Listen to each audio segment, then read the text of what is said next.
Well, good evening. Welcome to a journey through French Canadian research. My name is Chuck Filteau. As you can see, that EAU, I've got a French name. My great-grandfather came down from Canada into North Dakota and Minnesota, and I always wondered where I come from.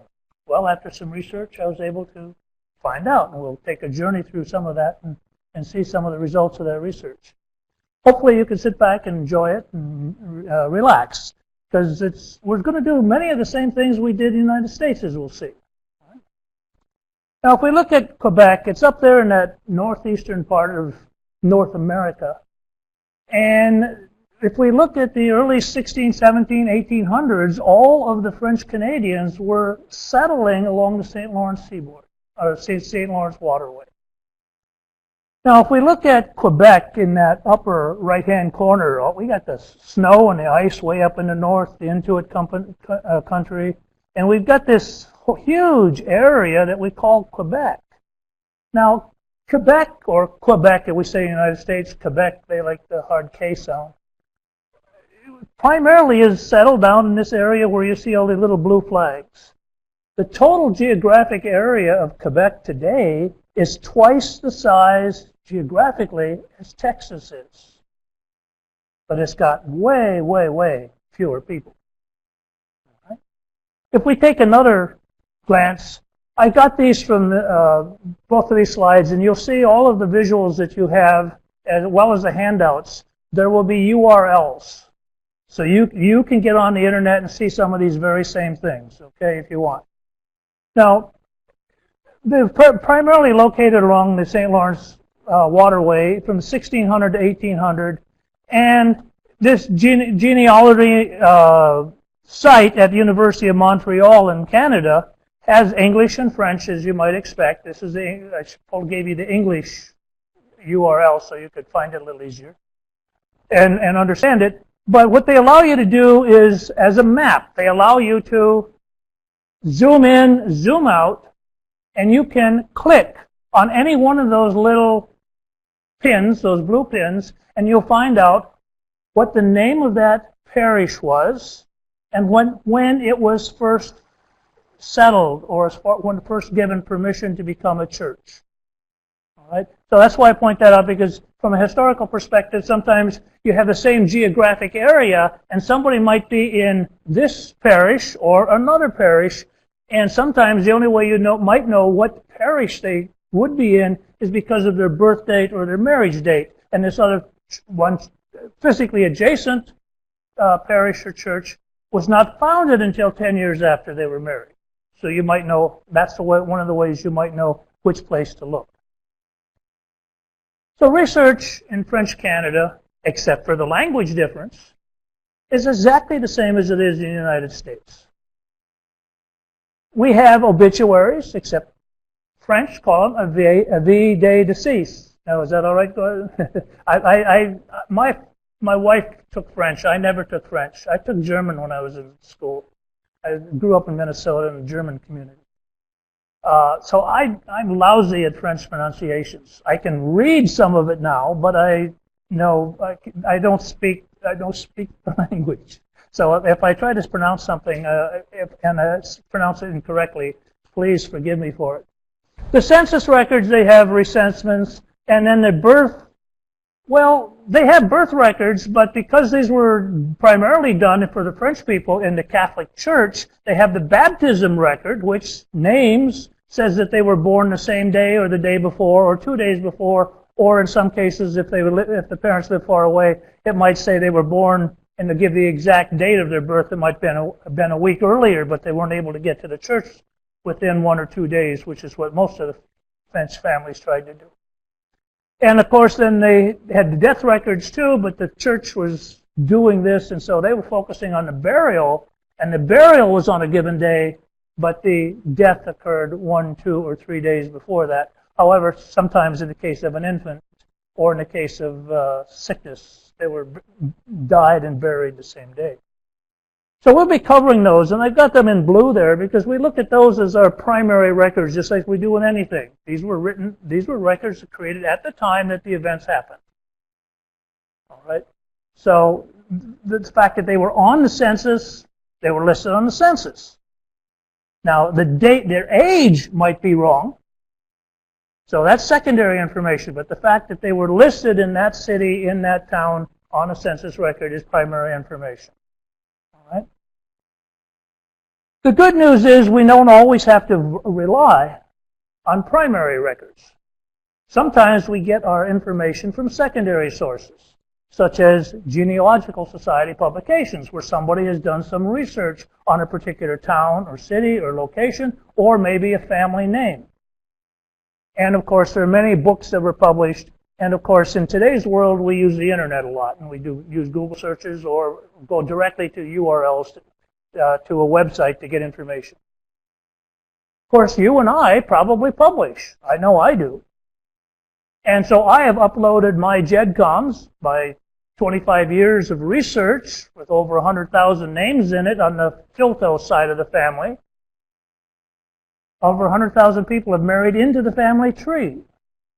My main thrust is I'm not looking for my ancestors anymore. I'm looking for Pierre Filteau's descendants, and I'm trying to document them. I've got 350 years of history of this family tree that's on my website. So you may find information somebody else has uploaded. Hopefully they all put sources in. I know I do. You learn the value of sources. I sometimes think on my website that the sources are more valuable than the data that's in there, because it tells other people how they can verify whether something is right or wrong. And of course, then we all know about grave sites. Well, it turns out there's a grave site. Let me just check it here. One thing. CanadianHeadstones.com. I didn't write it down anywhere, but it's called Canadian Headstones, all one word, .com. And so that's an attempt in somebody in Canada to try to start collecting things like billion graves and Find a Grave does. Now, if we look at the population, where are you going to find your ancestors? It turns out as we go back in time, there's a very, very small number of people, which makes it nice because you don't have to look at a whole lot of names. On the other hand, when you start looking at these names, you find out that a lot of them have the same first name and the same last name, or the same given, and what they say in the French, you have the nom, or the surname, and they have the prénom, which is the given name or the baptismal name. All right? So if we look at 1851 to 1951 as an example, the population about quadrupled over a century. But notice it's starting in 1851 from less than 1 million people. And if we go back into the 1600s, the very first settlement in Quebec City had 28 people that landed, and only 8 people survived the winter. But they were the first French colonists in the United States. 8 men. Well, later on we got a lot more. But then when we come to the middle 1600s, we have 2,000, 3,000 people. So this is like going back in the United States when you're trying to go back to my wife's got Mayflower ancestors. That's a small number of groups. But then, of course, when you look at Mayflower descendants today, you get millions of them. And the same thing is true with these French Canadians. You look today and you get millions of them. All right? I put Ontario up there because that's the English-speaking side. And obviously that's been getting more robust settlement, probably primarily because it's English-speaking as opposed to French-speaking. So we're all cousins. Now I pulled this document, this information off of a website that I visited, www.tracingsbysam.com, said that in the 1600s, in early 1600s, there were fewer than 1,000 married women. Why are we focusing on the women? Because they're the ones that had the children, of course. Right? Because the early settlers, we didn't have enough women, so the king sent some women over, the Field de Roy, the ladies of the king that came over. My ancestress is a Field de Roy. I won't talk much about that, but if you have some questions about that, I can do it. If we look 50 years later, those same 1,000 women had over 50,000 descendants. And if we go fast forward another 200, almost 250 years, there's over 4 million descendants. And if we go forward to that, to today's world, there's probably 8 to 10 million or more descendants of those same 1,000 women. The good news is it's easy to find your way back to the immigrants. We'll show you how. Primarily, in French Canada, the people were French-speaking. They came from France and they settled. And the early settlements in France, I found this out recently too. There was when the king authorized people to go to what we know as Quebec, he proclaimed that only French Catholics could settle there. Or if anybody else wanted to settle there, they were not allowed to have land. So it's folk grew up as French-speaking and kind of self-contained, so to speak, in that they were all focusing on their French heritage as opposed to trying to get free commerce and everything with everywhere else, everybody else who wanted to come in. Now, it turns out that the Catholic Church and the French people had a rule. You probably have heard of the bans of marriage being published. The bans of marriage, does anybody know why these people should not be married? One of the things that happened was there was a prohibition, a church prohibition in the Catholic Church that prohibited marriages between first and second cousins. The only way you could ever find out if you had 8 or 10 children per family, and after 2 or 3 generations you've got a couple hundred children running around, how do you know whether they're second cousins or not? You have to know who their parents were and who their grandparents were. And so the Catholic Church very religiously kept track of, in all the baptism records and all of the marriage records, who were the parents of the bride and the groom. Except when they got to my grandfather in North Dakota, because he was from Canada and nobody else was around, so they forgot or ignored the Irish priest did not put down in my great-grandfather's marriage record, did not put down the names of the parents. And it took me about 10 years to find out where he came from. Okay, so say they're supposed to do that, but see, he was in North Dakota and he's an Irish priest. He wasn't bound by these French-Canadian rules that said you were supposed to put down the names of the parents. Okay, and even in the death records, they'll say that this person was the child of, and the name of the parents, or if they were old enough to be married, it'll say it was the spouse of. We'll see, though, that if they do the spouse, it's only the last spouse, the latest spouse, the most recent spouse that gets entered on the burial record. So if they've been married 2 or 3 times, you have to work your way through that. We'll show you a couple ways to do that.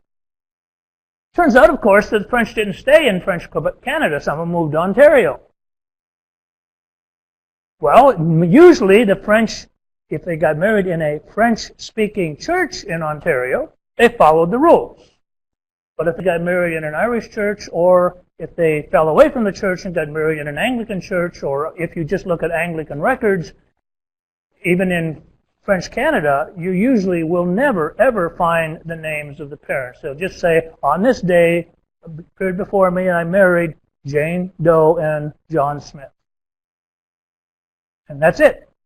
And many of the Anglican records don't even have the witnesses, whereas the Catholic Church or the French records do. The other thing you'll see, I don't know if I have a picture of that, but the other thing that you see in the church records is the witnesses often sign the record. So now you have the signatures of your ancestors in many cases. Okay? In either their own records or where they were godparents or witnesses to a marriage or testifying that somebody had died. So you find lots of signatures in the church records. All right? Now we have to learn a little bit about vocabulary. It's not that difficult. Father, père. Mother, mère. All right?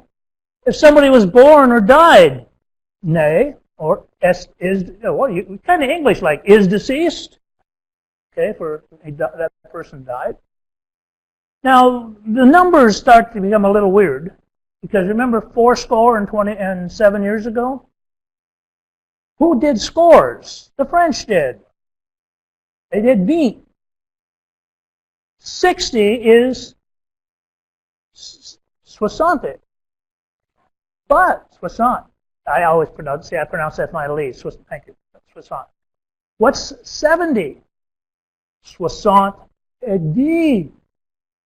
And 10, 60 and 10. Same thing with 90. It's 80 and 10. Okay? And then for their numbers, we will say 14, we will say 18, and they'll say 10, and they'll say D for 10, and Puis for 8. So they put the 10, they have to do the 10 first, and they do the 8 following it. But you do you do a couple dozen, or a couple hundred, or a couple thousand like I have, and you just learn how to read it. Okay? There's nothing. And then the thing on the bottom is I have here, on the bottom of this thing, what is today, because you see this in the baptismal records or the death records. When were they born? They were born as year de week. Today. Okay? Or matin, for this morning. They were born the same day. Or they were born yesterday. Or they were born the day before. Avant week. Okay? So the thing is, you learn these vocabularies. So where do you learn the vocabularies? You cheat a little bit. Go get some Cliff Notes. It's not difficult. That's the way I did it. Get a Cliff Notes of numbers, and get a Cliff Notes of days of the week. Well, I don't care of days of the week. I want to know yesterday, the day before yesterday, tomorrow, 2 days ago. That's the type of vocabulary that you'll see in the records. Okay? Now, don't let this chart dissuade you from doing research. My problem with my name is it's got an FIL front end, which is field. But it can be the IL, the EL sound can be EUIL, IL, EIL, EIEIO. I mean, it's got 80 different ways of doing that sound, because somebody went to the church and the priest didn't know them. What is your name? Chuck Filteau. How do you spell that? I don't know. You spell it. You're the priest. You're the cleric. Okay? So the point is, it was done phonetically. And that was the other problem because the EAU ending, no, you know, Eau Claire, Wisconsin, Eau de Cologne, water. Eau Claire, Wisconsin, clear water. Okay? But EAU is TEAUX, TO, TAU, TAULT, and then over in the right-hand corner, highlighted in red, is Fecto. Where did that ever come from? The Fectos today outnumber the Filtos 3-1. That's a variation in the name. I don't know, somebody wrote a real short I and a real short L, and somebody looked at it, and they said, well, that must be, they didn't know what the name was, and they said, well, that looks like FEC. And I don't know where it came from. Nobody can figure out where it came from. But Fecto is the most common variation. In fact, as I said, they outnumber the Filtos today. I have over 6,000 Fecto descendants, and only 2,000 some Filto descendants. And then I said there's over about 12 to 14,000 descendants, but they are descendants of females who have married into, so they have different surnames. So don't let this dissuade you, because most of the common names don't have this many variations. Boucher is B-O-U-C-H-E-R, and that's not the only way it can be spelled. So it's going to have one or only one spell. Oh, let me go back. On the bottom it says the D names, and of course we're working with the Latin alphabets, so we know what's the other thing languages, not alphabet, Latin languages, and we have variations in spelling depending on whether something is masculine or feminine.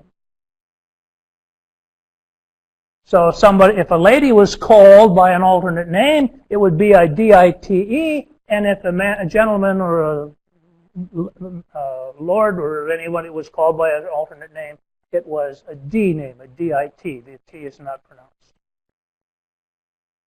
Okay, well, what happened with these D names? Because you had two Pierre Boulanger, both in the same town, with different parents.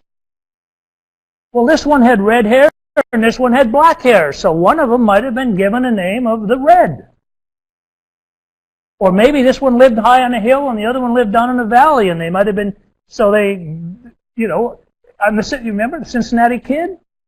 Whoever knows his name, but you know him as the Cincinnati Kid. He's given an alternate name. These alternate names then were used to distinguish between one person and another, and on the baptism and the marriage records, it'll often give the primary name D and the alternate name. So they show up. The only problem with that is, of course, after 3 or 4 or 5 generations, they get tired of those D names. So then what do? They start dropping them. Who cares? I'm me. I know who I am. The community I'm living in knows who I am. So they drop the D name, drop the main name, and just use the D name. So we have an example here of a Gervais Hood marrying a Jeanne Petitclerc. And descendants were known because of the combinations of Who de Claire or Who de Claire. Now, Claire is with a C or with an A-I-R-L. All right. Well, they later dropped it and became Hood, Clerc, Leclerc. These all became surnames in their own right for those people to carry on to their descendants. So you do run into those strange. And H-O-U-D-E also has an alternative spelling as H-O-U-L-E. So you run, that particular name was almost as bad as mine as far as variations in spelling. Except now we come to the life of one person. And what happened in the life of one person?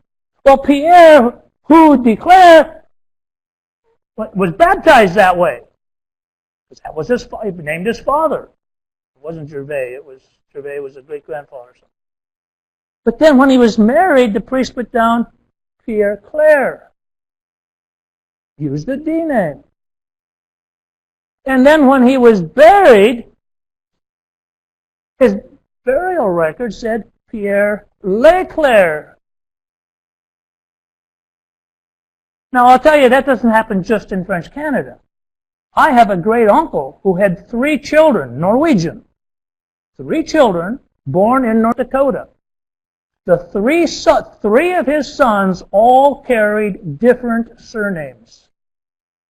If you know the Norwegian, it was a paternal name. So one was the son of his father. The other one used his grandfather's surname because that's the surname his father had. And the other one used the place name as his surname. And they were all 3 of the same mother and father. So it doesn't just happen in French. It's a universal thing that people change their names. And it's just one of those things that makes it difficult to go back in time, except that in this case, if you find the burial record for Pierre, and then it says who his wife was, and then you go looking for the marriage record for Pierre and his wife, you find it and say, oh, he has a different name. And then you kind of figure out he was about 20 or 25 years old when he was married. Oh, and the marriage record says who his parents were. So now you go looking for the birth record of Pierre, and you find out that he had a different name, different surname when he was done. But when I search Ancestry.com, because you'll see that that's where you're going to look at for these records most of the time, and if you're fortunate, you can do that to pay for it. But you can use the facilities here in your family history library and go to Ancestry.com, and you get 300 plus years of French Canadian original church records, all microfilmed. We'll talk about the Druin collection in a little bit. All right?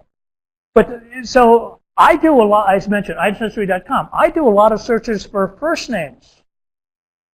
Or if I go back just a second, when I go mine, notice I said researching surnames.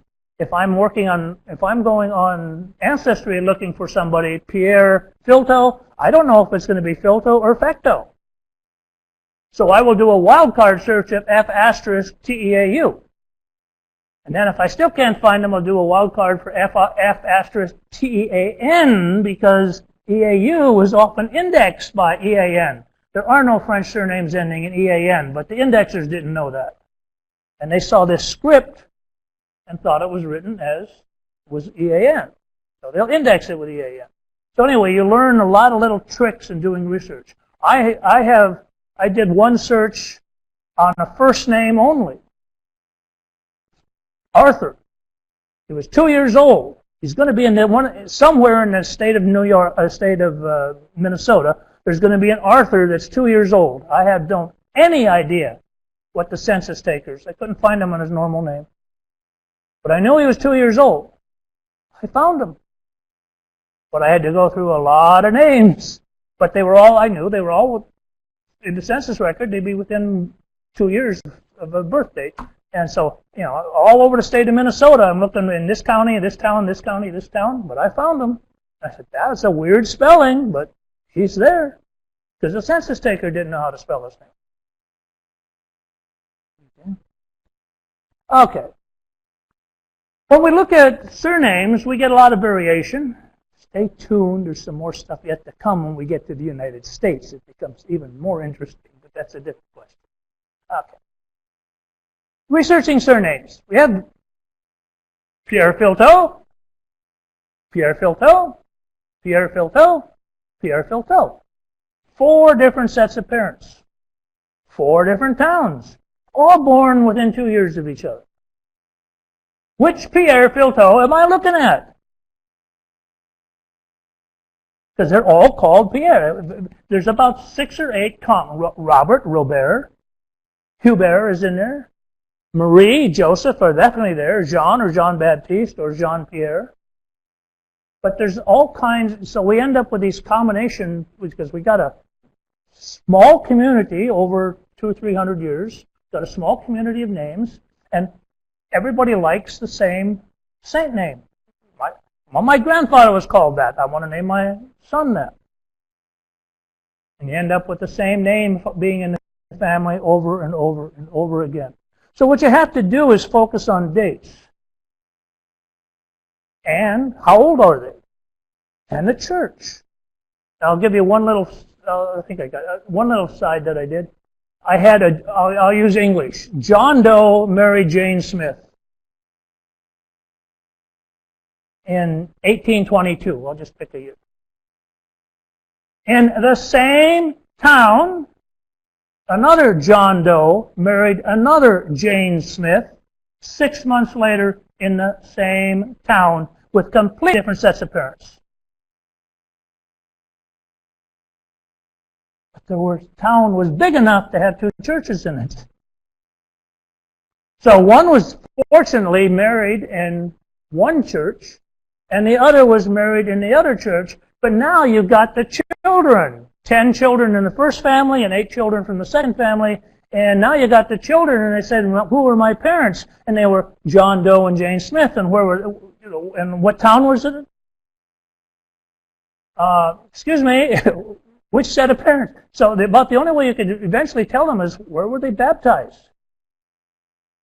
If they were baptized in the one church, they were presumably, but who really knows, presumably the descendants of one set of parents, because that's where they got married, and the other one. But of course,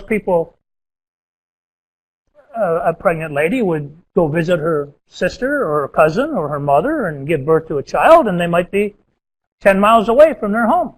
But they gave birth, and the child was baptized. So the thing is, you end up with, there's no way of proving something like that. And so all I can do is make a note that says, probably. Because, I have no way of knowing. These parents, but it could be, there's the alternate set of parents, And of course, that creates an entirely different set of history when you go back in genealogy and you look at trying to find the parentage of those individuals. Now, the good news is, even today, 2014, in French-speaking Canada, the wife keeps her maiden name or her surname in all official documents. And even the obituaries will name her, give the first name that she's known as her maiden name. And oh, by the way, she was married to. So that's the good news. And of course, the women hardly ever changed their surnames. They got married and they kept their surname forever. The men changed their surnames because of occupational changes and stuff, because of the D names and things were moving. But the ladies never, always, I've never seen, every once in a while you see a DITE alternate name for a woman, but you hardly ever see it. Okay. And the other thing is that when you look at published works where some genealogist or genealogy group has put something, they will use the standard name for it. So Filteau, the standardized name is Filteau, F-I-L-T-A-U, but then they will, for my name, they'll always say a variation Fecteau. Okay, so it's going to be under one of those, or Fecteau variation Filteau. But then no matter what other phonetic spelling may have appeared in the original records, it'll be indexed or documented in the Genealogy Society's books under name. And there are many, many genealogical societies, not at the greater level and at the all of Quebec, and then different geographic areas, and then even down into the cities and the towns. Okay, so where's all this leading? I'd like to prove something to you. I've tried to prove something to myself because I've been doing my own work for 10 or 15 years, and I'm talking to a neighbor one day in Anthem, Arizona. Name was Gary Bergeron, and he says, "Oh yeah," he says, "Yeah, my great-grandparents came from Quebec." And I says, "Do you know anything about them?" "No." "Are you interested?" "Well, yeah, really, but I just never had the time or inclination. I don't know how to do it." And I said, "Well, I said, I'll take the challenge." I said, "Of course, you know who your parents were." "Oh yeah, well, that was easy." "Well, they got married in Connecticut." He's in Arizona now, but they got married in Connecticut. They were married about 1930.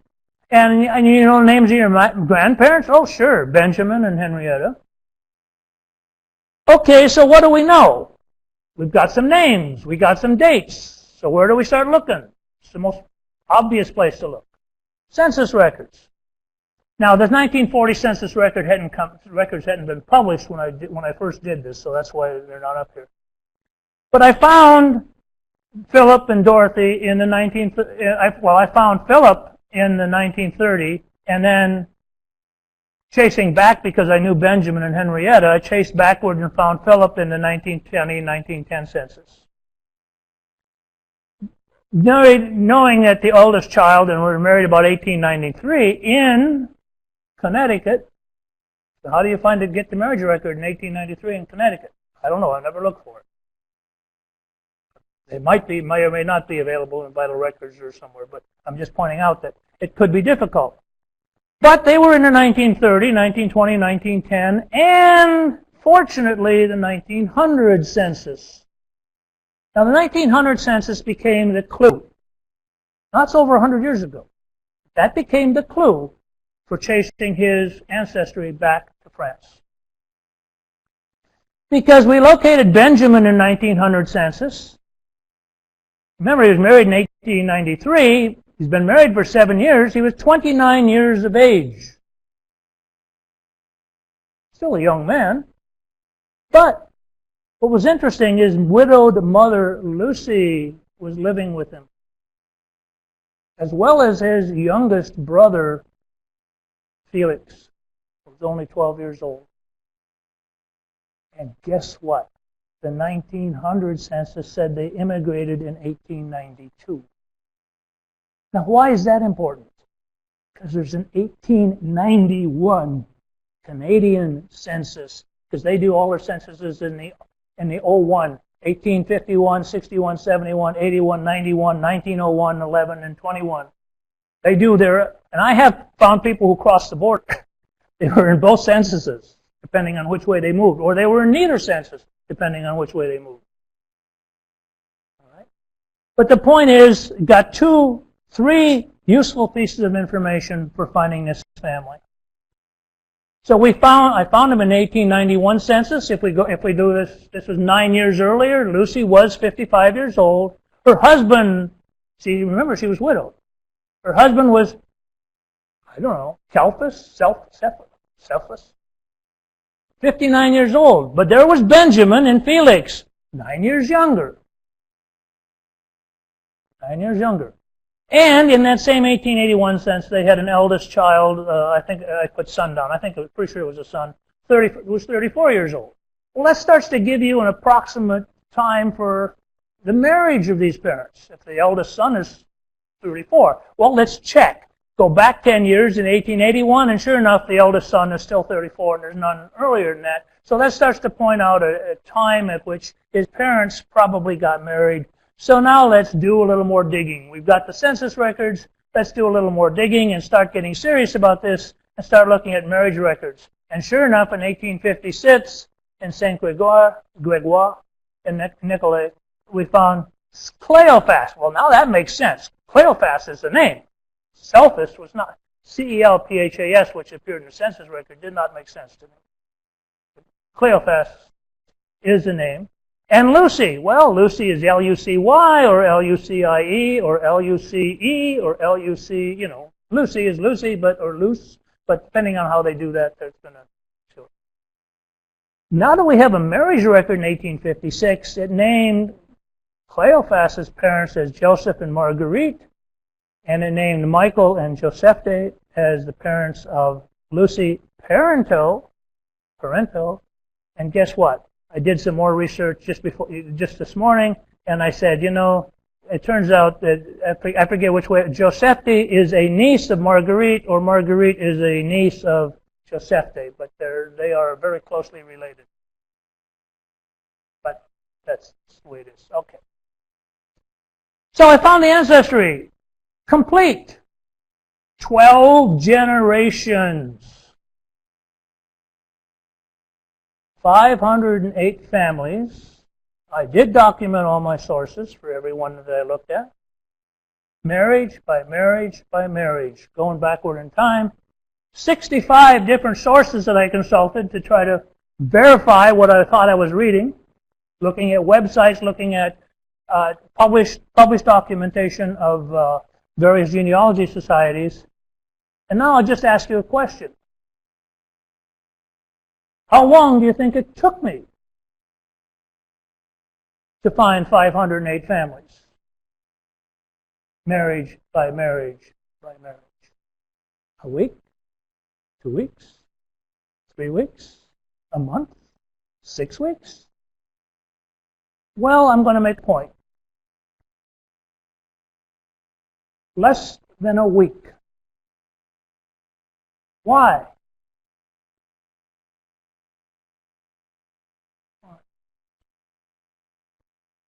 Because I knew where to look. I didn't waste my time looking at all these places, hoping I could find something. I knew exactly where I was going to find something. Exactly. Using the internet, of course, because I have access on the internet to those records. All right? So it's not impossible. So how do we work our way back in time? Well, you have on the cover page of your handout, some of you have it, I don't know if you, anyway, there's a cover page on a handout that's got something I put together when I did a French-Canadian thing for the West Valley Genealogy Society that I'm a member of over in Youngtown on the other side of the 101 on the west side of town. But I part together of a timeline. Where do you find information? Knowing where to look, I think, is the most important thing of doing any genealogy work. Because otherwise, you're spinning your wheels looking at all kinds of places, and if they're non-productive, you just wasted your time. Okay? So we find obituaries, marriage and death records, census record, baptism, marriage, and burial records. In French, of course, it's sepulture.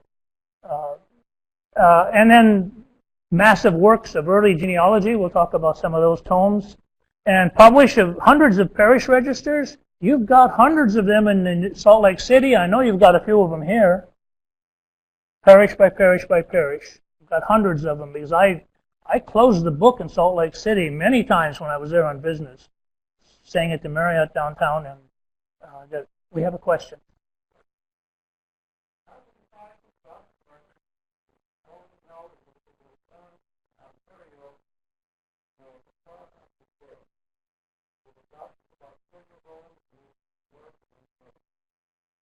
The problem with adoptions is very difficult.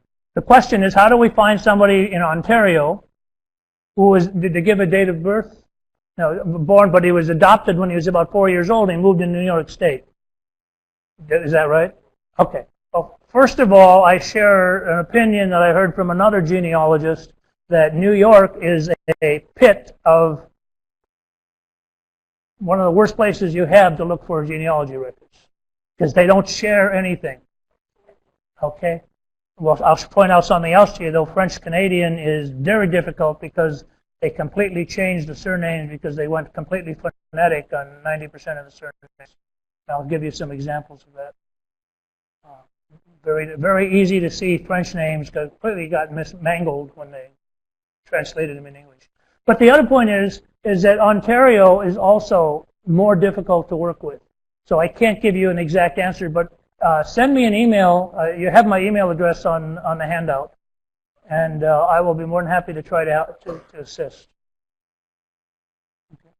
Question here?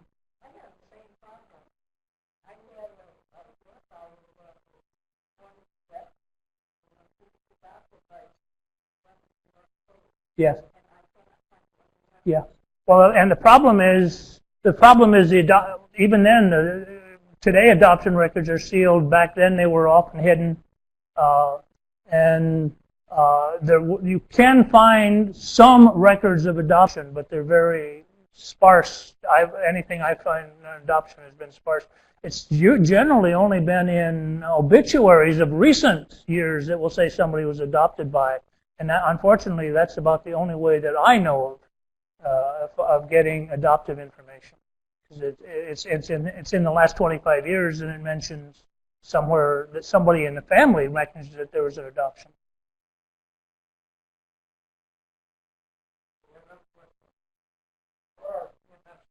Okay, well, I'll be pointing at they are baptism, marriage, and burials.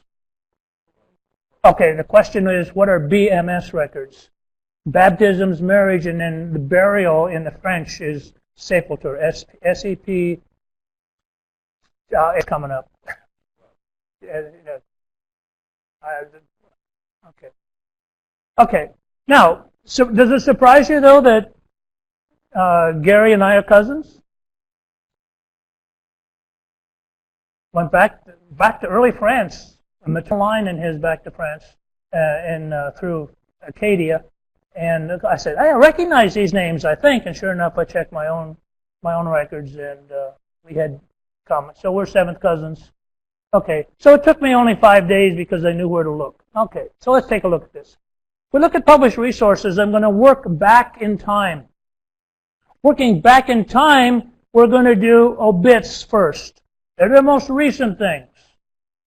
Now, if you look at the shaded area of obits, it shows you that it's occurring after the 1900s, and it's basically in the year 2000 to 2014, late 1990s, obits. But there's a shaded area here. You could have personal access through some contact that you have of an obituary that was published in a newspaper 50 or 100 years ago, maybe in New York State or Massachusetts or something. I'm looking at the internet side in French Canadian and not in the U.S. side for the obituaries at this point in time. And the other thing is that so the obituaries that are published in Canada are generally that we can get access to are on the internet. The newspapers publish them. Some of the funeral homes publish them, and of course you all know Legacy.com has, I get a feed on RSS feed anytime there's a Filteau or a Fecto that dies, because I'm interested in descendants. Okay? But the thing to remember when you're looking at a date, if it's all numeric, what's December 5th, 1999? If it's a number, it's going to have a year, a month, and a day. And the thing to remember is that the month is always physical adjacent to the year, no matter which sequence it's in. Okay? So they never say 12/5/99 for December 5th. Now they might say the 5th day of December, but they don't reverse the two like we often do in the U.S. It's always the month is always next to the year.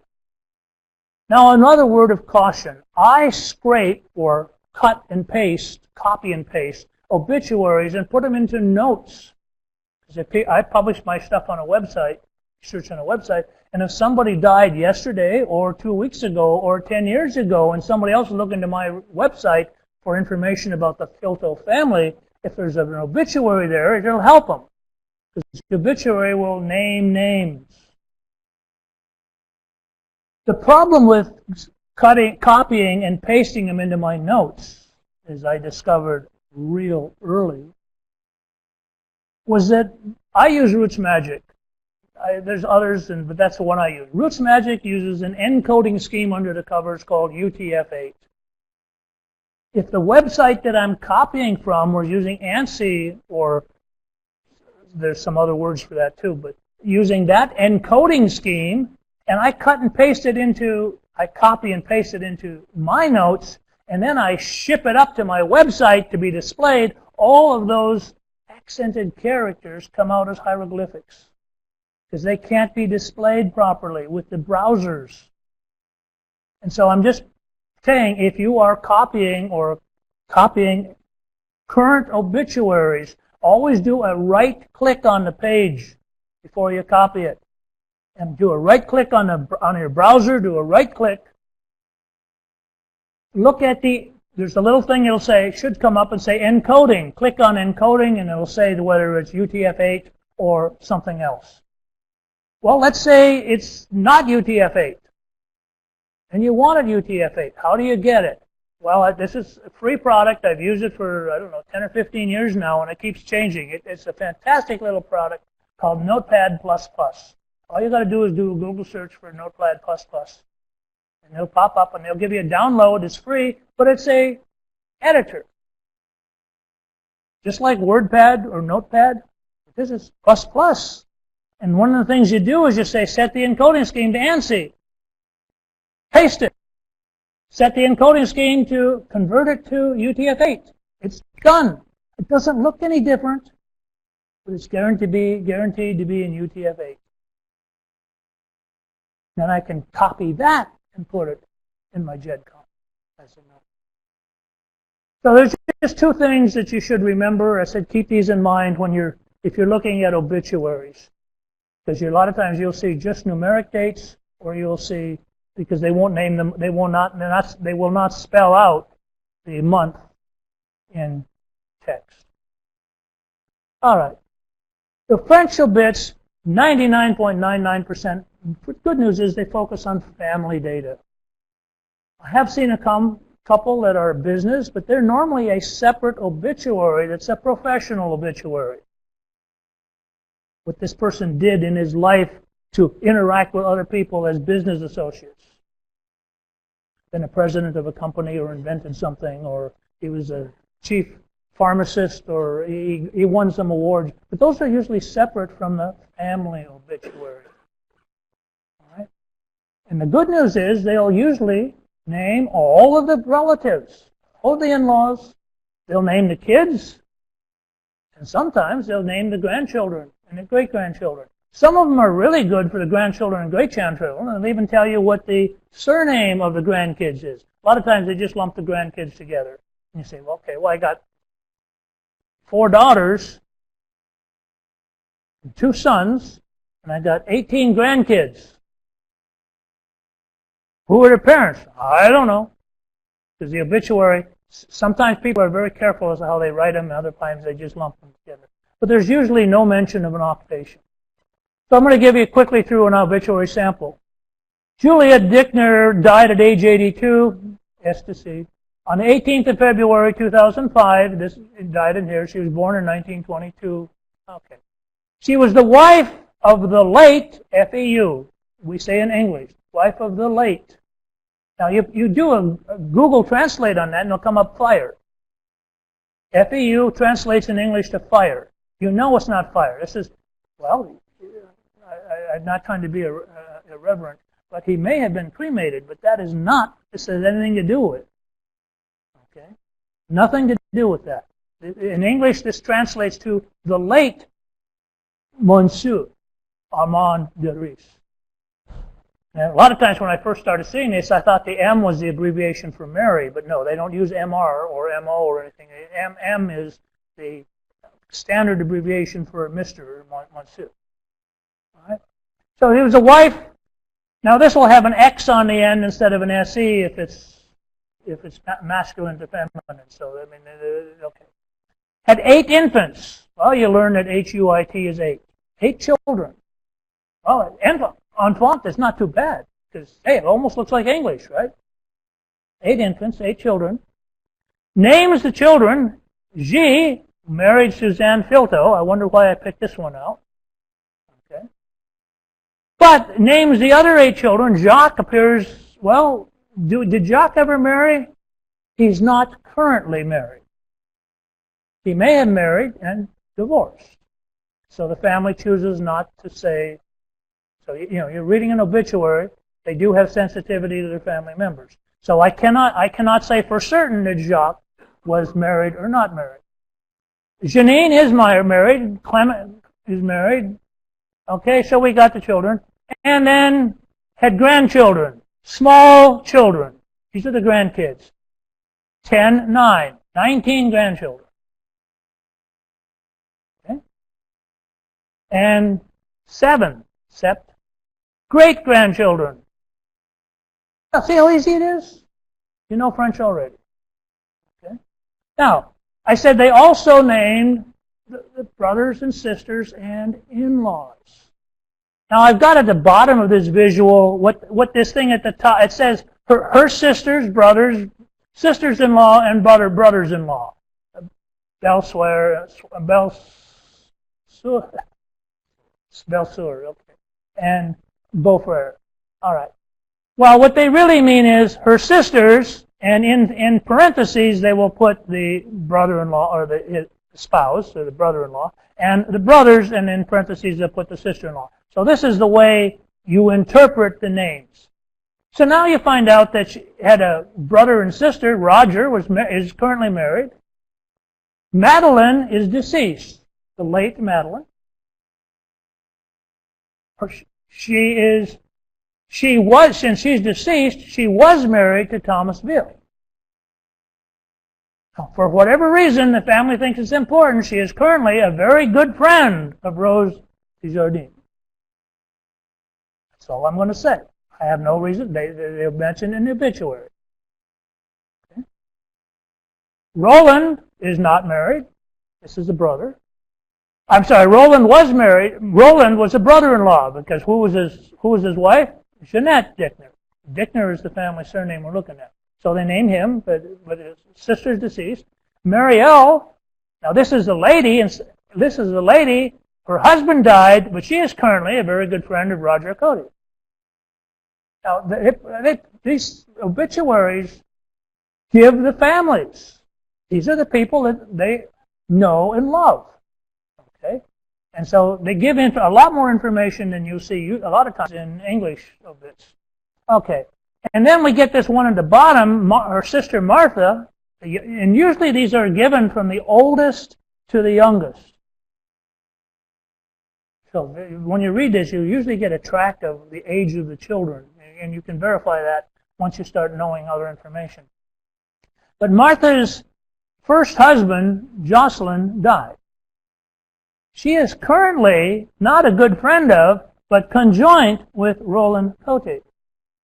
Now, I actually sent an email off to a genealogist friend of mine in Quebec. It says, okay, I keep saying conjoint. What does it mean? Joined with?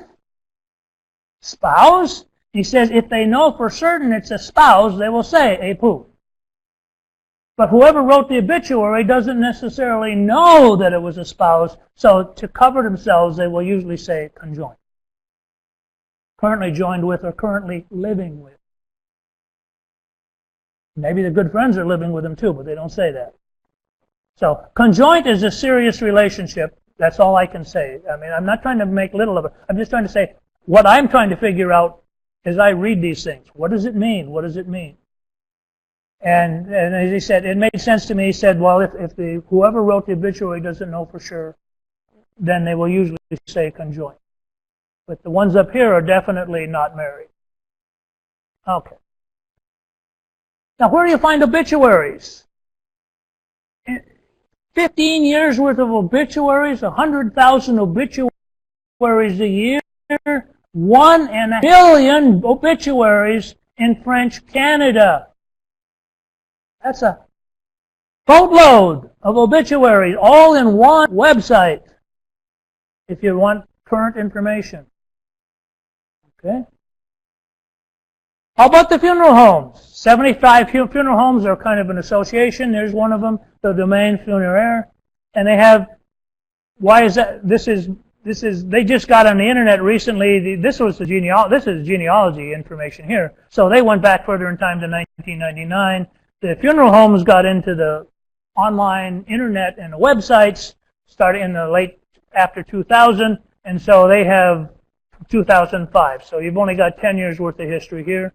And much smaller number. But sometimes you'll find something where a funeral home published an obituary and it did not make it to a newspaper, or a newspaper published it and a funeral home is not. And then finally you have this one, which is 17 genealogy societies in Quebec, Quebec Federation of Genealogy Societies, and they have under 800,000 obituaries. But notice that it's from 1997. And what did the previous one have? 1999. So we get 2 additional years of, perhaps that might be all you need to get you the link to somebody you're looking for. Okay. All right. And of course we got Google searches, which show us all kinds of things. So we looked at obits way over here on the right, so let's go back a little further in time. Now, to explain what's in the middle here for marriages and deaths, let's take a look at census records. Canada didn't become a country till 1850, 1840 something. Not 1776 like the United States, 70 years later. So they only had Canadian census records from 1851, middle of the 19th century, to 1921. These are our census records up here.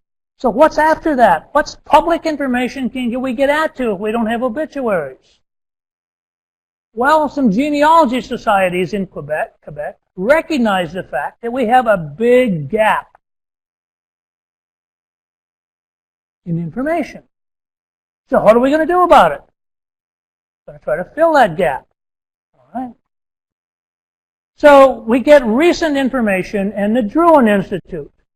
You see this several times, the Druin Institute.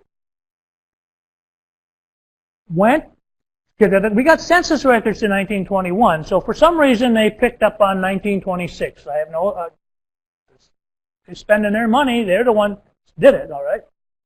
1926, and they started doing this about 1997, so they had to have a cutoff here, you know. And they went out and they went to original church records, original civil records, and wrote them all down, transcribed them, just like you and I do. Anybody been in any indexing projects? You look at the original records and you transcribe it. And they made it available on the internet. But it's going to cost you a little bit of money to see it. About 10 cents a piece. So this is, now, but the reason I put this in here, because this is the largest singular source of information after the 1921 census that I know about. One place to look after 1921. Now, do they have 100% of all Quebec? No. But they probably got 80 to 90% of it. So if you happen to find them in there, great. If you don't, then you keep looking. Now, I've given you the URL for the user's guide, Guide Gen QC, PDF. It's big. It's 121 pages big. Takes a while to download. The first 67 pages are all in French. Now, why do they have a user's guide that big? Because they had tens and tens and tens, or I don't know, 30 different databases for you to look at. It's not all marriages and deaths. They've got all kinds of stuff for you to look at. Okay? So they've got a user's guide. So I pointed out that starting on page, if you download that user's guide, do a fast forward to page 68. Then you'll read all of it in English. Then if you go forward to page 113, you will find the 1926 to 1996 marriages and deaths. That's in English as to how to access their database and pull information out of it. Okay, so now let's look at those census records. The census records were published in Canada in middle of 1851 to 1921. Unfortunately, some, maybe 20% of the 1851 census was lost. So it's not perfect. But just like we don't have any of the fragments of the 1890 U.S., they've got a large percentage of their 1851 census. Okay? Now what's this little thing way over here? I got a little red mark up here. It's 1666. Well, that happened to be a census that was taken in Quebec City. So down here in the bottom of the next page, census record 1666, Quebec City, 3,215 people were recognized in the local Quebec City index. And you can find that on Ancestry.com in the World Connection. The original census records. Okay. FamilySearch also has accesses to those 1851 through 1921 census. And I said index with images, but I think I checked that, and I think that's an error on my part. Only a few of them have images. So I put up the other one at FamilySearch. It's all indexed. However, if you go this Canadian site, Collections Canada, gc.ca, you use FamilySearch to tell you what census record it's in, and you'll go find the image of the census record at this Collections Canada website. Because this is a government website. Now, the only problem I have, and I'll just, if you allow me to mention it, Ancestry.com, I spend as much time updating their index records as I do gathering information. Because the indexer didn't have it right more than half the time. Had one this morning I was looking at. The name of the lady was Olivette. It was not indexed as Olivette. It was O-L-I something, but it certainly was not Olivette. And it was written in script on the census record, but I corrected it.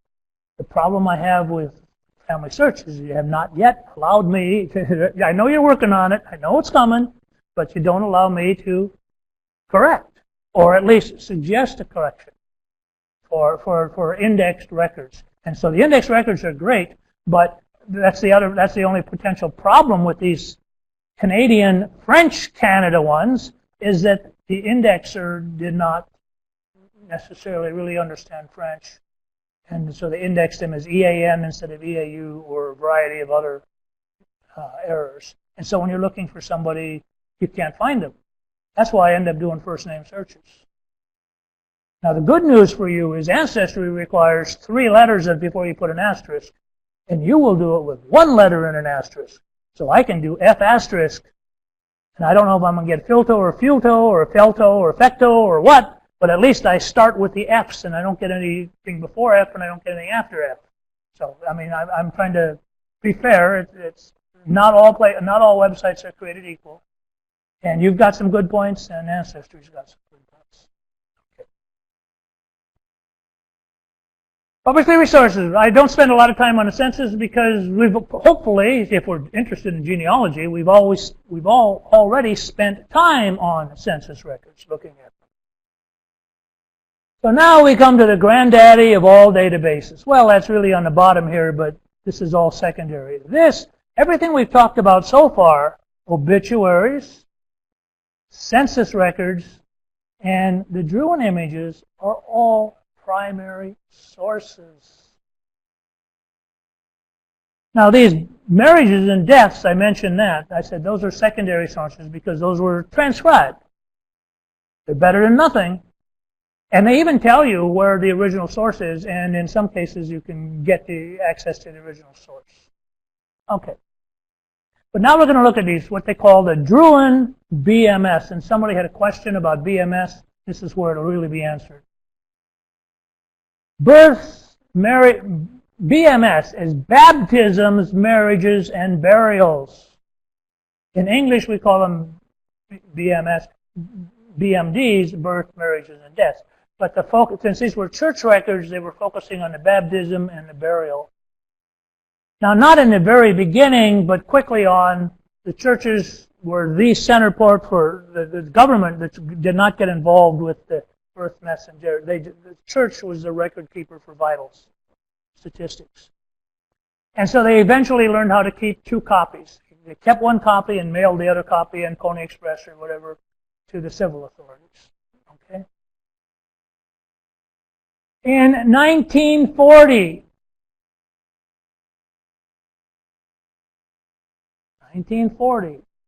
the Druin Institute got funding. Somebody paid them a lot of money, or they gathered a lot of money, and they went and microfilmed all of the church records and the civil records, very much like you do. Now, and hopefully you don't mind you to say you do because I'm Roman Catholic, I'm not Mormon. But so I say you, we. I mean, we're still all together in this world. But it's just like you microfilm and publish. The Druin Institute, same thing. They microfilm. Well, then somebody had to index them. FamilySearch index, Ancestry.com indexed them, and then the Druin Institute did too.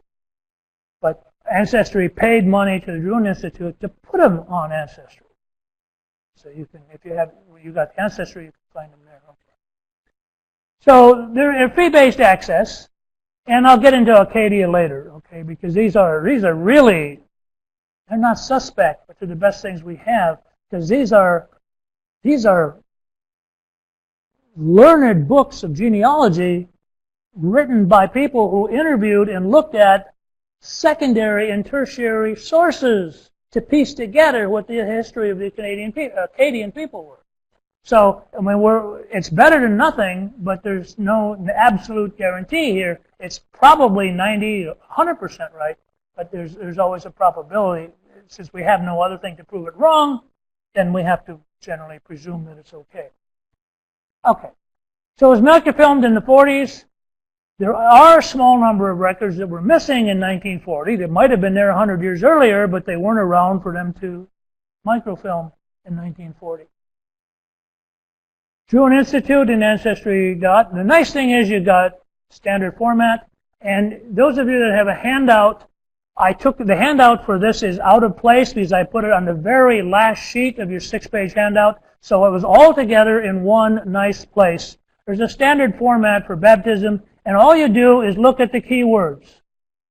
On this day, we baptize this child, born on this day, son or daughter of, name of father, of this parish, father and mother. They might have been baptized in this parish, and the mother and father were from another parish because they might have been visiting, whatever. And then Le Parrain, the name of the godfather, and the name of the godmother, and name and signature as a witness. Same thing is true for marriages. You look for the key words. What's nice about the marriages, it says between the son on the one part and the daughter on the other part. Okay? And the same thing is true on the burials. Was inhume is buried on the cemetery of this parish, the body of, full name of the deceased, and that was the name of the field, or the son, fil, F-I-L-S or F-I-L-L-E, the field of the, or the spouse, the name of the spouse. All right? And as I said, they only give the most recent spouse. All right? Now, if they were, the marriage record, I'll go back to the marriage record for a minute. The full name of the bride, father and mother of the bride. What I didn't say on here for the marriage is, and I should have, it's instead of the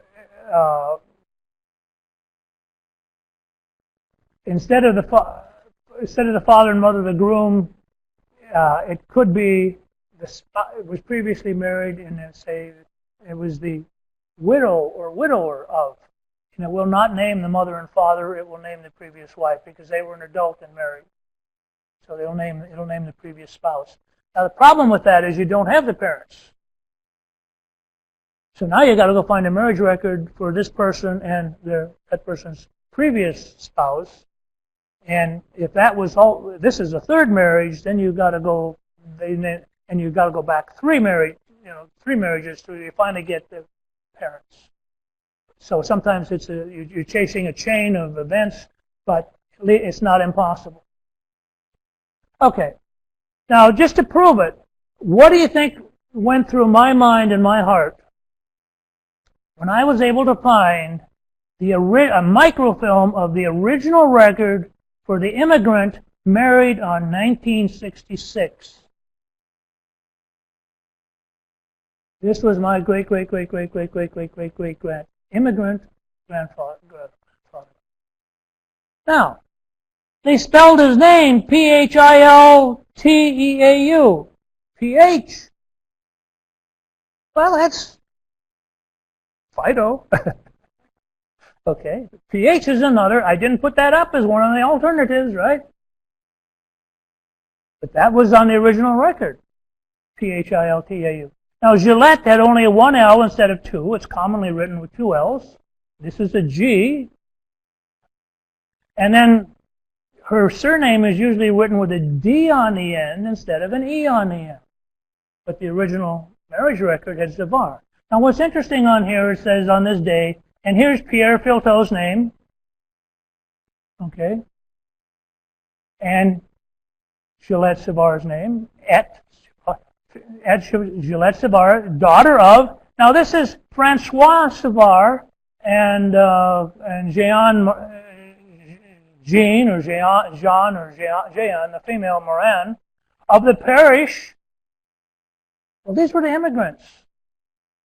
So both up here for the groom and down here for the bride, they say of the parish, and they tell you where they were from. In France. Okay. Now the problem we have here is that the French Revolution came along after this took place. So you go back to the civil records and the church records, and they're just non-existent in the area that was named here for both the location of the parent of the bride and the groom. Now, in 1892, here's my great-great-great-grandfather, Augustin Filteau and Catherine Toussignon. And notice here's a Noel Toussignon, generally called Toussignon, but there's another branch that's Noel, and it's on here clearly, and you see the double mark over the E, N-O, with an E with a double dot over it, the umlaut. Okay. I don't think the French call it that, but as Germans call it, German language call it umlaut. Okay. And there's my immigrant into the U.S. Elias Filteau in English on his tombstone, E-L-I-S-E-E, Elise, born the same day, même jour, marriage of Augustin Filteau and Agriculture is his occupation, agriculture of the father, and Catherine Toussaint. Notice the Noel is not there. It was on the marriage, but it wasn't on the birth record. So anyway, this is where I eventually, and notice up here, we have the text, and usually the French records were kept in a notebook or sheets of paper. And they had a very wide margin. Well, sometimes not so wide, but they had a margin over here. And sometimes I guess they made sure their pen was working, so they scribbled a little bit. But anyway, the idea is, or the quill was working, but they usually put, this is a notebook, page after page after page after page of the parish record. Now, how do you find something 3 years later or 5 years later if all you have is this page after page of this almost undecipherable text? So they put in what they call marginal notes or marginal annotations. And so this was the third marriage number 3 in this particular year in this church. And the reason they did that, because at the end they had to say we had 18 marriages and 26 baptisms and 15 deaths or whatever it was. So they just numbered them, kept track of them that way. Okay? All right. So that's the big one. 1666 and earlier. A huge repository of microfilm records. Okay? So that's why I can trace Gary Bergeron's family back. Because these are all indexed. Now, hopefully the index is correct. All right. Now, who were these guys? Tanguay, Gede, and PRDH. They were genealogists who looked at the original records. All right. And Cyprien Tanguay, born in the 1870s to 1880s, produced a 7-volume set, huge, a book that's about 2 feet high and 14 inches wide. It's a huge book. 4,400 pages in 7 volumes. And guess what? Alphabetically, Filteau, variations, Fecto, Filteau, and Vecto. I haven't run across a Vecto, but he did. All right. And so we put the primary information down, and then so here's number 1, Filteau, and then here's number 2, Filteau, Pierre. He had a son called Pierre. Now, what's so interesting about Tanguay?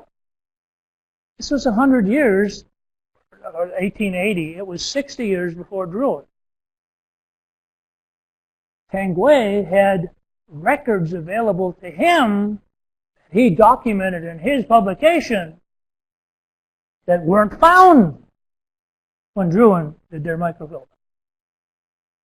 So this is why this is an important piece of work, because it's sometimes the only place where you can find information about certain families or certain people. Okay? Now, what did Gede do? He said, anytime you put 4,400 pages together, there's bound to be some typos or misinformation of one form or another. So Gede went back and reviewed Tanguay's work, but only through 1730. He didn't do the whole 1880. So he left 150 years out. But he reviewed Tanguay's work and corrected some of it. And he put it together. Well, guess what? A few years ago, somebody says, you know, even René Gede made some mistakes. So they put together a thing on the web that says, here's corrections and additions to Gede's work. And I'm sure somebody's going to come out and say, well, here's corrections and additions to that. Because anytime you transcribe and you move that many names around and trying to keep track of it, you're bound to have typographical errors. All right. Now, point something else out. Here's the Filteau name. How many Maries do we have? Marie was born in 1667, but she died. She was another daughter named Marie, same name, born in 1668. Another daughter named Marie was born in 1681. About Pierre. Pierre was born in 1669. Pierre was born in 1673. Pierre was born and married. Pierre was the one that married, was born in 1685. This is not uncommon. Many of the French-speaking people, when somebody died, the very next child was named for the one that just died. Not always, but it's not uncommon. And that's why you sometimes, and then we sometimes, well, in English we had John the Younger and John the Elder, two different Johns in the same family. So it's not uncommon for that to happen, but this is one of the things, and I have had mistakes made because I only knew of one Jean Baptiste, and I said, well, Jean Baptiste got married, and then later research found out, well, I had the Jean Baptiste that I thought married this person died, and another Jean Baptiste that was born 4 years later was the one that married the spouse that I have. So I had to correct my documentation.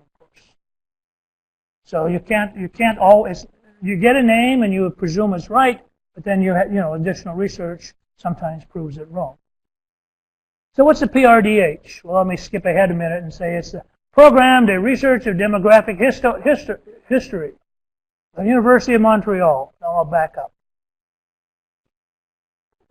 What they did was take these books of Getty and Tanguay and other books and index them and basically put them into GEDCOMs. And so you can search them. Okay? And again, for a fee, 27 Canadian dollars for 150 records, 50 Canadian dollars for 500 records. And they have a sliding scale. Not everything on their site costs you money. They will let you see the obituaries and mortuary cards at no charge. Okay? But it's still another place to look. Okay. So, what else is new? Well, it's old, it's new, these are old records. But then the genealogy societies got together in Canada and decided in the year 2000 that they would pool their resources and do another set of publication and make them available on the internet and elsewhere. So the BMS 2000 came into being. 350 years of indexed BMS records, just under 6 million baptisms, 3.5 million marriages, 2.6 million burials. You can search for free. But if you want to see the detailed record, because when you search, they don't show you the date. They show you the names and the place, but they do not show you the date. And remember, I said I have John Doe marrying Susan Smith, or whatever, and that you get the same names show up with. So you might have to look at all 4 records. Or if you pay, if you're a subscriber, you will see the dates. You will see the dates before you click on "Let me see the record." But they do show you the churches. And so I have an example here to search unmarried. I put one in with common names. I could have put the first names in, but I chose not to because I wanted to get more information or a lot more hits. And so this is a free search. Fecteau married Cody, and Andre Joseph Wilford Fecteau married Marguerite Cody in Westbrook, Cumberland, Maine. What's this Westbrook, Cumberland, Maine doing in Canada? Well, they didn't get everything from just the genealogy societies in Quebec or Ontario. They reached across the border. Okay, so let's back up a little bit. Those original records were all written in script. I sometimes just scratch my head to try to determine what this record really looks like. Because I don't agree with the indexer, but then if I don't agree with the indexer, then I got to put something in there. And I've sometimes struggled, and so sometimes I just leave it alone. All right. The thing is, when people wrote it, H's sometimes showed up, sometimes didn't. So Omer and Homer, we'd say Homer in English, but in French they're pronounced the same. The H is truly silent. When the priest or the scribe wrote it down, I's and Y's were often interchanged. Okay. Now, the run-on, they didn't know about hyphens back then. And, I said they had that marginal area on the left, but when they got to the end of the line, they just kept on going. They went back, carriage return, and Well, zooming on, no hyphens, no nothing. So I've tried to show that here with HYPHEN with no hyphen. The words just keep on going. CH, next line, ARLES for Charles. Okay.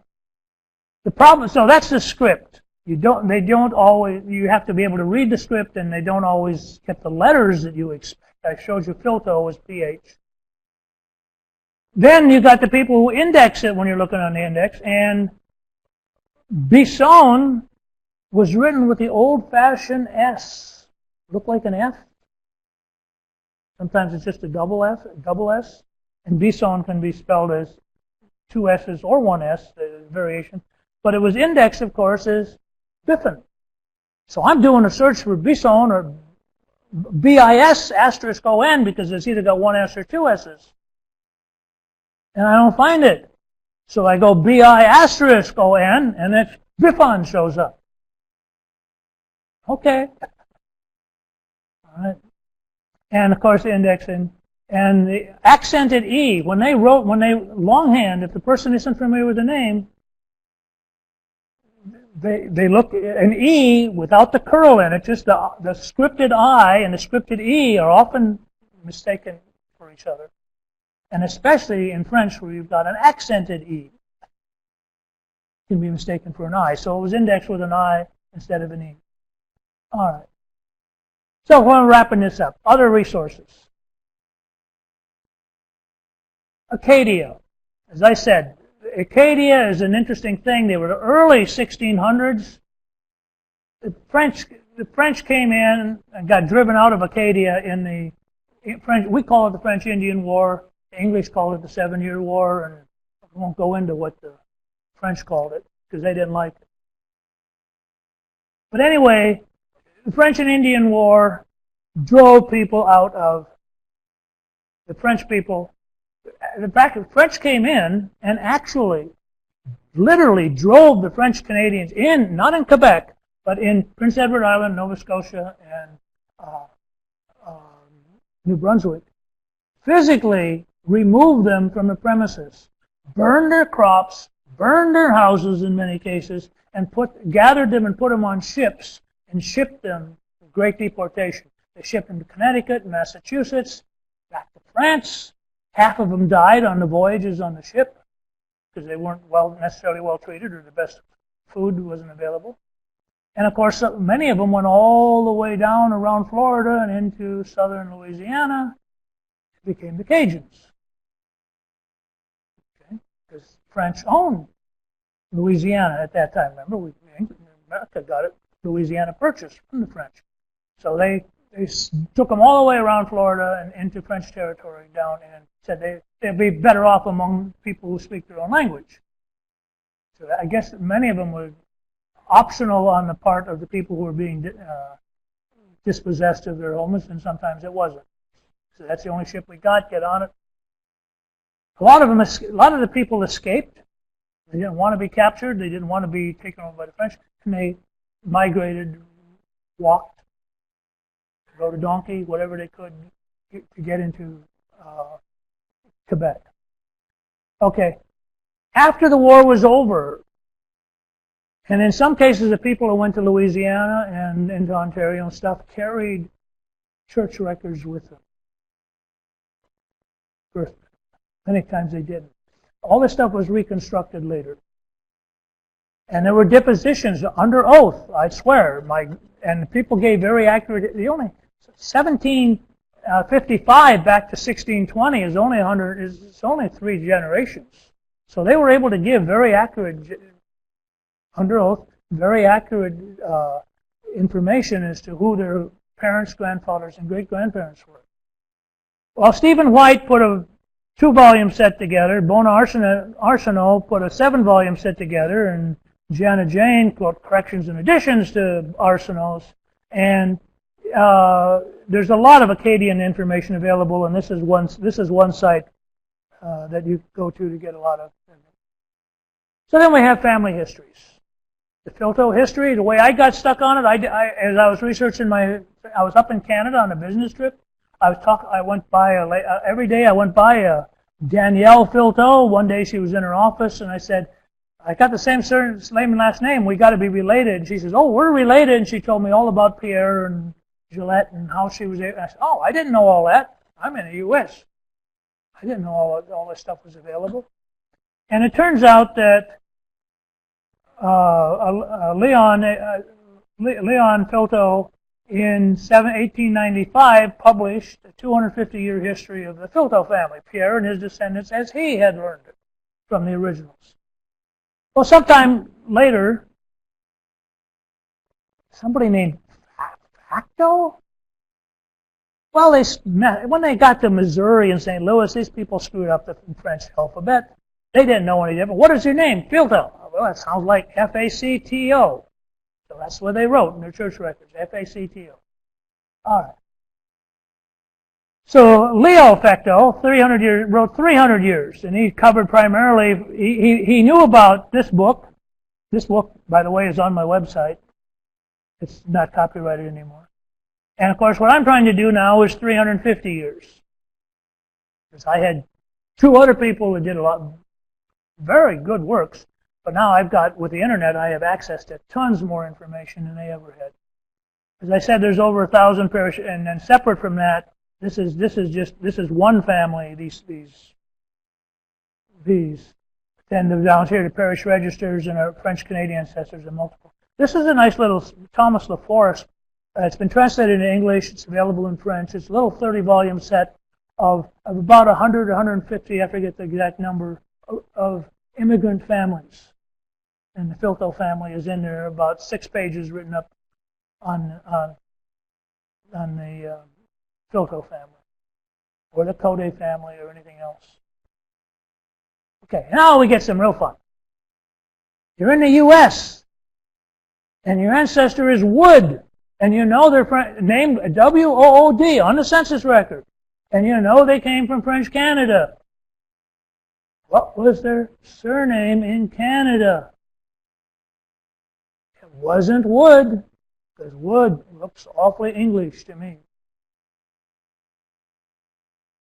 Baker, B-A-K-E-R, is not a French name, but they came from French Canada. What was their name? So I've given you a website here. Give you on the next. Oops, take that back. Sorry about that. I'm wired and I forgot this. Right here. Okay.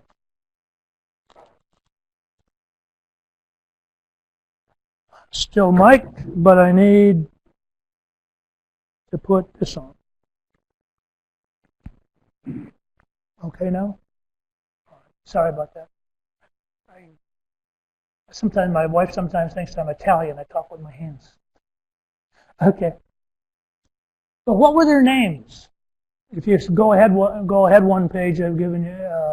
There's a website that will give you 1,000 French surnames that have been anglicized both ways, and given names that have been anglicized, and deep names, and so okay. So I've given you places to go for that.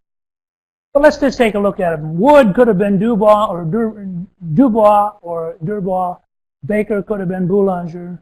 Boulet could have been Ball. It's an interesting short sleeve. A literal translation from the Courtemanche. But that's English name in the census records is short sleeve. Okay. Now, this is primarily in New York State.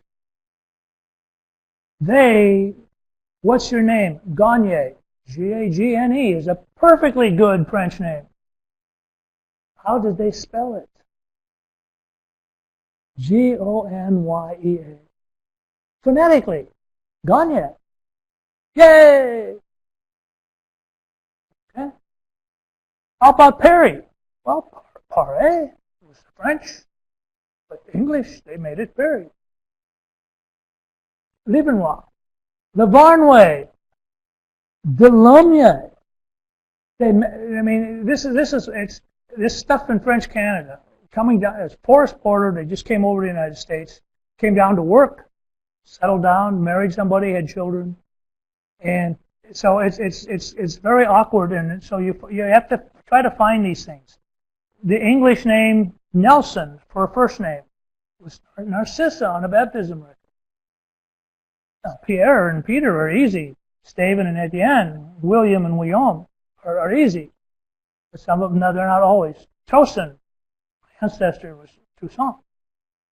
And Michael is Michel, and they don't have an exact English for Edouard, so they call him Michael in English. So here's the what places you can go to get some of this. How about GEDCOMS? These are the three principal places that are in French. CGFA, Our Origins, Genealogy of Canada, and Planet Quebec. That I have used extensively just often to cross-check and say, what did other people do? This is what I'm doing. What did other people do? Am I right? If I find other people are publishing their information with the same names, I'm probably right. If they publish something different, then I need to look at more information to try to correct my files. Okay. Now I ran across this spring. So I put it in here. It's not French Canada. But hopefully you'll find some good things. Now the nice thing about it, this is part 1, part 2, part 3, part 7. And you'll notice that Quebec is not in here. I'm hoping, stay tuned. The last one, March and 13, September and 13, May and 14. What might come in September of 14? Quebec, I hope. Cross my fingers. But Cindy has put together a marvelous repository of places to go to find information about your ancestors in these different Canadian provinces. So, I figured it'd be about 90 minutes, so we're about right on time. So thank you. I put my website. I invite you to visit my website, www.ourfamilylinks.org. It not only has my Filteau ancestry and all the ancestry, it's got all the dependents that I can find, descendants of Pierre. I got interested in this before I started pursuing my own. My wife is a Mayflower descendant. And some relatives of her had put that together. Since then, I've added a lot more to that genealogical records. But then I started tracing her family back. And her mother is, on her mother's side, her grandmother is French Canadian. So I started looking. And so the obvious conclusion is at the bottom. My wife and I are 7th cousins. We didn't know that. I told my brother-in-law that. I said, even if I wasn't married to your wife, we'd still be cousins. He says, oh, no, can't get away. But anyway, it's research in genealogy to me it's an avocation. It's a hobby of mine. I happen to like it. I grew up working for IBM, computer experts, genealogy, putting puzzles together, finding ways to do things seems to be a natural bent of mine. And I'm very happy, hopefully, to have shared with you today, this evening, some of the things that I've looked at that have helped me find my ancestors, and hopefully they'll help you find your ancestors. So I always, when I do, I always say best wishes in your research, and I always put the RE in parentheses. So best wishes in your search or research.